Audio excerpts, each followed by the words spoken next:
But again, prior at IBM, I build mobile payment ecosystem, which is the tokenized payments. Then I build WorldWire, which is sort of a payment rails purely based on stablecoins, and happy to share some perspectives there in terms of the evolution of these tokenized payments as we discussed today. So glad to be here. Hi, I'm Micah Kerr. I am the head architect for our commercial payments and distributed ledger technology at Discover Global Network.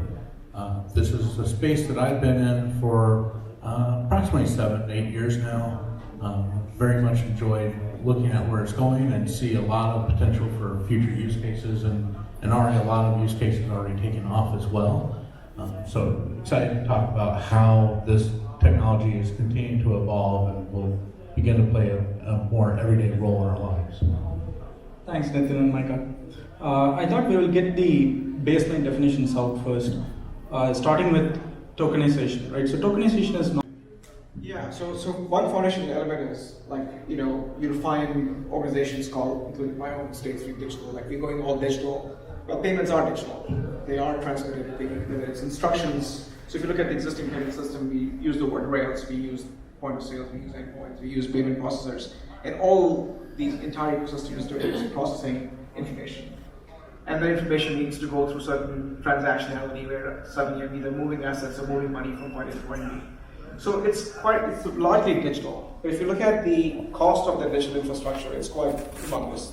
So I oftentimes say that the reason why we're tokenizing things is to solve the issue which we'll discuss later of time and trust, that it takes time. Settlement is still quite a challenging issue because every entity involved in processing your payments does certain business processes and has to process because they want to make sure that their books are in order because you're dealing with something of value. So when we talk about tokenization, that's not new either. So if you look at your Apple Pay, you have a token. So I think the previous speaker talked about TSPs, which is a common term now, a token service provider. They're essentially a token that signifies or sort of embodies certain aspects of your payment instruments, which in this case happens to be a credit card. And you have de-tokenization behind the scenes, which the whole idea is to thwart the entire fraud that actually happens in the entire ecosystem by saying that even if someone have access to the token, they don't really know what the card numbers are, and there's an entire system in place to be able to thwart the e-commerce fraud that actually happened over time. That was the original intent of these things, besides the ease of use and Apple Pay and Samsung Pay and everything else that went with it. So tokenization is not new. I think what we're talking about in context of DLT, blockchain, Bitcoin ecosystem is as we are beginning to tokenize assets, which is reducing the entire processing infrastructure needed. So if I'm sitting in front of you, Ganesh Ram, and I'm giving you $1, there is no back office system. It's essentially settlement and clearing happening in one step process. But if we are trying to go into this digital world, can I achieve that digitally? Can I give the same $1 bill digitally and not have to deal with the entire slew of business processes that happen across various establishments? So the element of tokenization is to essentially minimize that massive processing overhead where we invest people, time, technology to be able to achieve not only transaction efficiency, which is the cost of transaction processing, but also look into ensuring that you're having, again, solving the issue of speed, which is unlocking the potential of capital, because for a day or two, the money is stuck in the system before it reaches the other end for them to be able to spend it. So it has economic benefits, it has technology benefits, and I think that, I'll say one more thing before I shut up, I can go on for a long time with this piece, is we are inching towards a model where we're going towards massive veracity of transaction processing because of digital means coming into existence and our demand, the newer generation demand. Suddenly now you find a massive volume of transactions which is becoming harder for existing system to process. And that's why we're having this conversation now. So I'll pause here.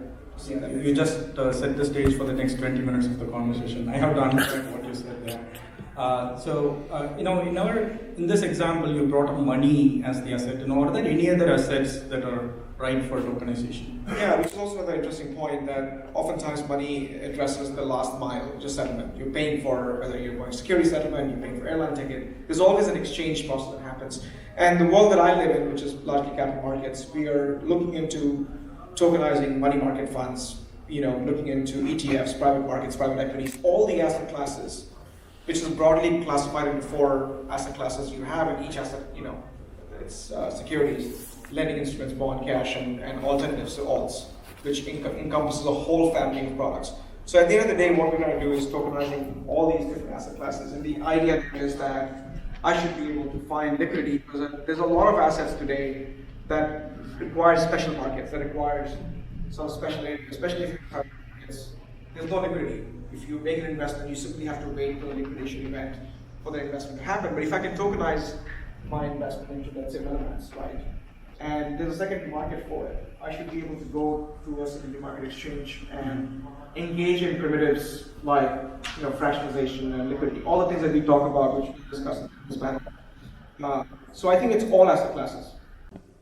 With stable coins and digital assets, you're able to go down on a very low level, send it very cost-efficient way directly between two parties, and be able to realize the value immediately when those events happen. So it may take you a while for it to build up to a point where you can actually use it, but you're actually seeing the accrual real time, so having to wait and figure out when to actually happen.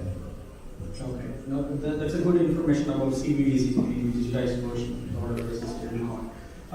Is there a preference between one or the other, like in terms of adoption or usage that you're seeing? Between stablecoins and CBDCs? Yeah, CBDCs. Is that because one is the digitized version, the other is right. Obviously, I think, a better version because it's programmable. Right.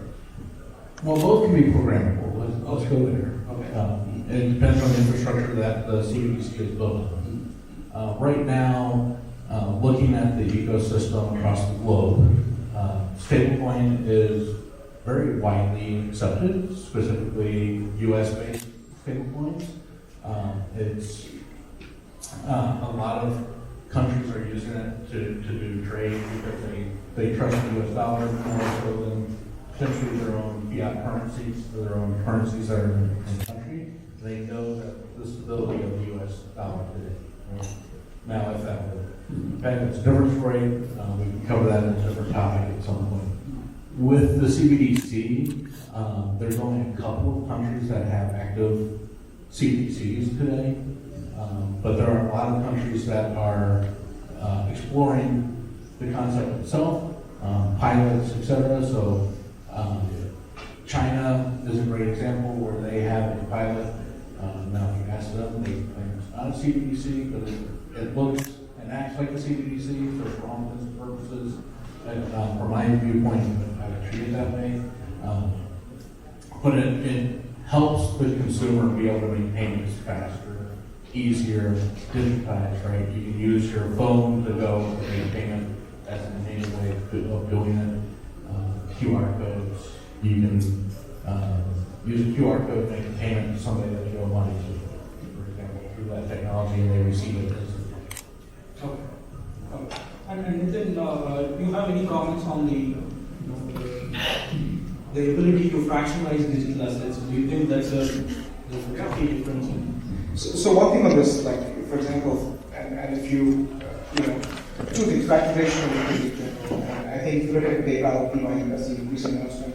I've been working on this when I was on days back in the day. Is so as a use case, right? Let's envision this not for us, the next generation, which is our case. In general, they have PayPal that you actually have crypto and that you have synthetic stablecoins, which are now they don't say.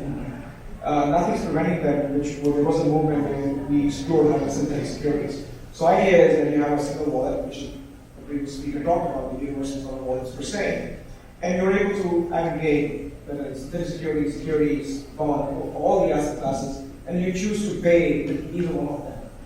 I'm not saying that the synthetic securities will replace the payments, where the payment flows, except that the complexity of taking an asset, converting it into fiat, and using the fiat as a payment instrument is something I envision that going forward, which is why I think we need to look into this. Fractionalization becomes a really integral part of tokenized fiat.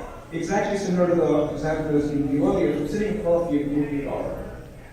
And if I'm expecting a change back, but the fractionalization helps, because I'm shooting the fractionalize this. But if you look at any of the tokenized assets, starting from Bitcoin, which is the original crypto and digital asset per se, it's fractionalized. You could today buy $1 worth of Bitcoin. You're going to go and spend the $26,000 worth of from Bitcoin. You can buy a fraction of a Bitcoin. And I think what's important in that is that the system itself, which is the beauty of the entire sort of the blockchain infrastructure, with all the complexity of purple trees and the math that's behind it, that there's no duplication of that effort. You still have a same sum total that no matter how many times you fractionalize that particular asset, which is also important for liquidity. I can take it out, there's a real estate tokenization, there's tokenization of security. I can go and today, for you to be able to go and get a fraction of IBM security, for example, will be a challenging part. You need to buy in certain multiples of a specific, security, for instance. Can I not use tokenization to buy whatever I want to buy, like I need that for assets today? But that's the intention, I think, that helps with liquidity, helps with fractionalization. And the moment you fractionalize stuff, it opens up massive markets. Suddenly you have massive liquidity now because it's more affordable, it's more accessible, and the markets can consume that asset in a much more, friendly fashion. So it has all these advantages, which is beyond technology, I think, per se, which we bring to folks to make a business case for whatever we want to tokenize. This can be then made more accessible because now I have to fractionalize the assets. And see, programmability and fractionalization brings all of these wonderful advantages. But is there a demand for this in the market? How is the adoption of this idea? Okay, I'm the guy with the hammer. I always say yes to demand for it. So the question is the less of the demand. The question is demographic. I've been talking about this for almost 12 years. 2012 is when I got into the space in looking at this. The industry went from nothing to $3 trillion now to $1.x trillion. This is crypto industry in general. Last year, $40 billion was spent on tokenizing existing asset classes. This is all the news you hear about central banks and CBDCs, which is what you can mention. So there's a lot of investment going into it, and I think there's an effect where all this has a ripple effect, and all the technology, all the experiment comes together. So I think that there is a demand for it. I think it's a matter of the fact that we all are in payments at some point, and payment systems, at least in the US, are way behind government travel, government exploration outside of it. And we have to modernize it. The question then becomes, can we have the same effect that India had, bypassing the telco and going straight to Wi-Fi and going to wireless? Can we do that? Can we bypass the existing clunky payment system we have and go straight to a much more modernized payment system? I think that's where my head is at. That why are we figuring out modernization? Why don't we just take a leap like Africa and India did? It's time for the West to start doing that because our system is getting old. So Michael, the increasing demand and the investment in this space is very encouraging, right? What sort of transformations will the existing business process, or say, for example, the IT infrastructure within a financial institution will need to adopt such technology, right? Say, for example, stable coins. What business process changes should happen? So one of the big things to think about is today within all the FIs you have your own ledger system that all your transactions are fed into. The great thing about stablecoins, digital assets like this is it already is doing all the tracking for you. So shifting your things a little bit, that doesn't mean that you can't do your other ledgers, because there are other business processes that run off of it. Really understanding that he's going to take there is very helpful way to think about things.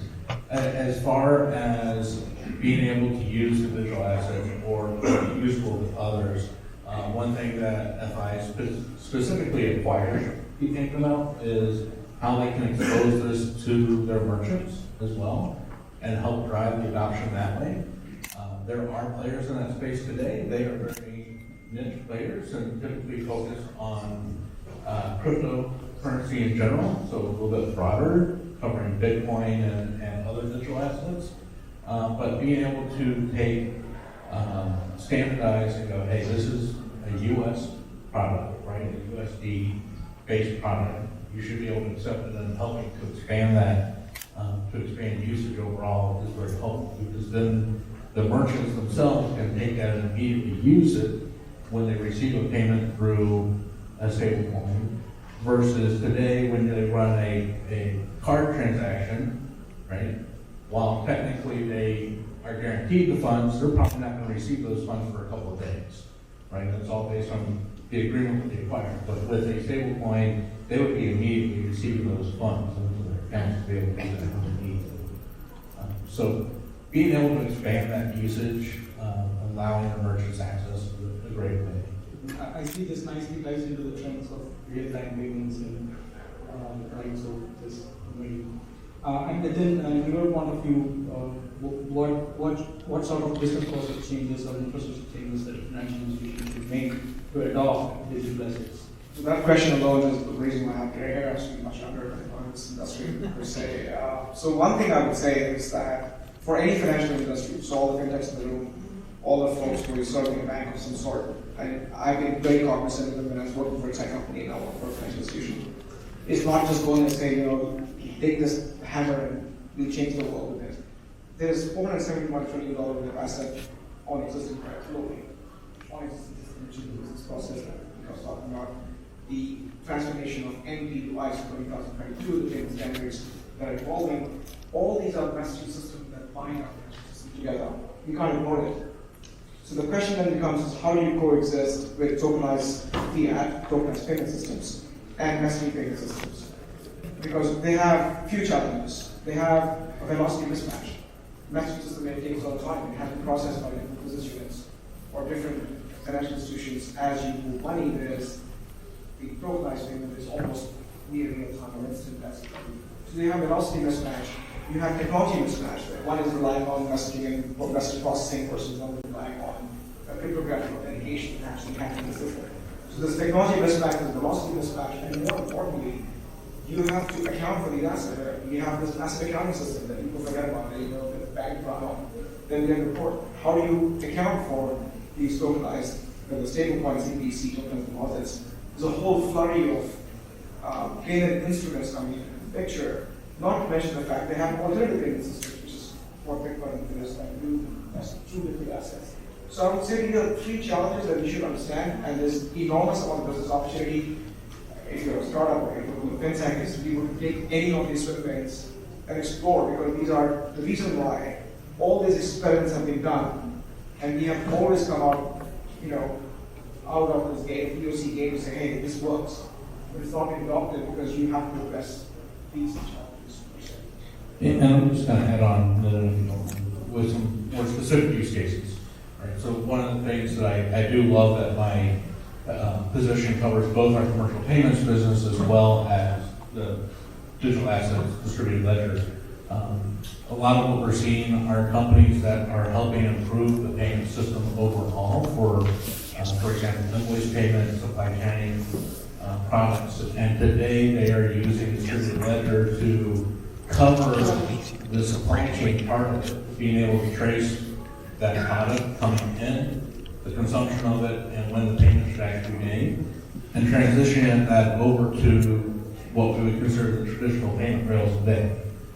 But their real desire is to get to the point where as soon as that payment should be made, that it's happening right then and immediately. They are looking for use cases where they can use a stable coin like to complete that whole process very quickly. And often in some of the spaces I'm looking at, that means that there's cost savings involved in that, not just from the money movement perspective, but the speed of that movement, that the recipient receives it faster, they're willing to pay a discount for that as well. So it helps drive lower costs overall to the marketplace.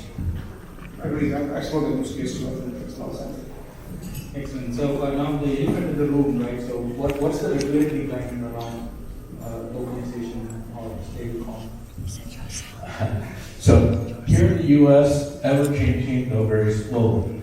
Right? There are a lot of bills that are being looked at today from a regulatory space, and it's really keeping a close eye on where things end up falling. So, for example, with stable coins, one of the things that they are looking at is that you have to be an FI to be able to have a stable coin or launch a stable coin, which makes it very interesting when you look at some of the players that are in the space today, because they are not registered as FIs today. So are they going to go out? Are they going to register as an FI? Or are they going to have to close their doors on the activity that they're doing today? What happens with that? And if they do end up registering as an FI, are they going to be willing to be under the scrutiny of the regulators that the other FIs are. So, and then the thing, helping the adoption of Yeah, so the R word is the longest solution perspective. And there's been global sort of issues there. I'll just highlight a few things. Stablecoins, at some point, depending on how you look at them, there are different types of stablecoins, not all really the same. The central banks around the world have concerns around money supply. When you change money supply, stablecoin also change velocity. Okay? Yeah. So the two equation goes into the entire kind of movement from central bank perspective. They need to keep track of this. So money supply and velocity is one thing which is the concern from central bank and concern from the central BIS and FAT, the entire alphabet soup of regulatory agencies around the world. In the countries like India and China and some of the counterterrorism financing is a huge issue because now it's not just about stablecoin, which is making the transaction more efficient, but it's also in terms of the KYC, AML, sanction checks, OFAC, and figuring out who are if the money is being used for nefarious activities. Right? So that's a huge concern for, again, countries like RBI, for example, Reserve Bank of India, and it's concerned for the United States as well, can be trying to trace the money to understand who's using it for what. Which you can argue that cash is probably also used for the nefarious activities around the world. The question then becomes, if we're digitalizing it, can be traced and trackable? And I would say one last thing from a regulatory perspective is it safe? If I'm using a stablecoin, do we have enough existing financial market infrastructure to keep that money that backs the stablecoin safe? And they're not using the money to be hypothecated or re-lended, which is not the intention of stablecoin. It has to get in the account. And it has a cost. Money has a cost. So the question, who's bearing the cost? What is the economic value? And does stablecoin begin to look like a money market fund at some point, which then is classified as security? So you have all these little, only because we're using the existing financial market infrastructure and its framework to measure a financial instrument as opposed to applying scale tech. Are all of them true for digital assets that are tokenized as well? That's true for all of them. There's a whole, only because now you move value, which there were enough barriers in the past, those barriers are being lowered. So when you reduce the barrier, you have more participation. More participation means more framing, and which is where Russ and me talk about AI, use of AI. So it's not happening by accident. AI and blockchain actually have to go hand in hand together to be able to do this proactively. So that all looks like space is really the limit for tokenization. And Nitin, are there applications of tokenization in space? So it's great you asked. As a proud Indian, we should be, I don't know how many can keep track of this. They actually sent, India actually sent their unmanned mission robotics and the rover on the south pole of the moon to find water. So I think I want to acknowledge that. It's a great moment for us. It's also a great moment because JPM actually had done an experiment 2 years back. They actually processed a transaction in space. A hydrophilic pattern. So what happens when you actually take this token is interplanetary payment system per se. It's a little bit out there, but technically it's proven to be done. So I won't worry about that for now. There's hardly any population happening on Moon or Mars that matters. But let's solve the problem on Earth first. But I do want to acknowledge the accomplishment of the Indian space and such population. Thanks. Any questions? Yeah, 3 seconds. Sorry, Probably got time for one question. Somebody has one. Yes, sir. You talk about the total amount of stablecoin transacted. You said $1 trillion, right? It's an incredible number. When we talk about this is competing with Visa on that scale, so everyone understands the amount going on here. When you look at the amount of money that people would be able to extract from that and put into their own account, this is where there becomes some concern. Because no bank would survive Russia. None. Right? If everybody wanted to withdraw all their money, they would just crash. We saw this with Silicon Valley Bank. So if people were to start withdrawing money from stablecoin in mass, how would the organizations maintaining stablecoin be able to provide that kind of capital? Yeah, so let me address 2 of those different questions. Visa sitting in the back, so you can answer that question for you. I think these are volume. So there's something different between the number of transactions that amounts to it. So you have $183 billion in stablecoin, and you were able to transact $7 trillion transactions with it. So there's difference between, so it's hundreds of trillions when it comes to Visa, MasterCard. Right, but it's still, we're still talking an incredible amount of It is. So there are two things in this. One is the transaction volume, which to me is astonishing and it's fantastic. That you're able to prove these things over and over again. As a system, as a payment system, it's great. When it comes down to bank runs, I don't think that issue is solved even in crypto. You don't change it doesn't change the nature of economics. There's an incentive economic system that drives the creation of these tokenized assets per se. So stablecoins, if you're looking at what they call collateralized IOU model, which is basically I'm keeping $1 in the bank and he's talking about transact with it. When you want, I have the money here. So in traditional sense, because you're not relying on fractional reserve, you should have bank runs because money is kept in an account, untouched, dollar for dollar. And that's the model that's stablecoin, and this is where the regulators and MiCA in Europe has proposed that model, and its preferred model, USDC is using that model, PayPal is using that model, is to say if I'm issuing $100,000 worth of stablecoins, I'm going to have $100,000 worth of that money in a bank. So there will be no bank run because you're one-to-one mapping. Bank run happens when you're relying on fractional reserve, for instance, and that should not happen in context of stablecoin if you're doing things like. if you stay in stablecoin. So, just to expand on that, right? So, the stablecoin issuers today typically don't use just one bank, right? So when Silicon Valley Bank happened, you may have seen USDC, I believe it was, that technically depegged for a little bit, for about 24 hours, and then went down to 90 cents because people were afraid, oh, they have money in Silicon Valley Bank. Well, in reality, they had a very small percentage of their overall money sitting there. So if people are withdrawing and moving back to fiat, it's going to go from that stablecoin issuer over to the consumer bank or whoever holding that. But the way that a lot of the stablecoin issuers today are holding that, they are spreading across to help prevent that type of activity from happening.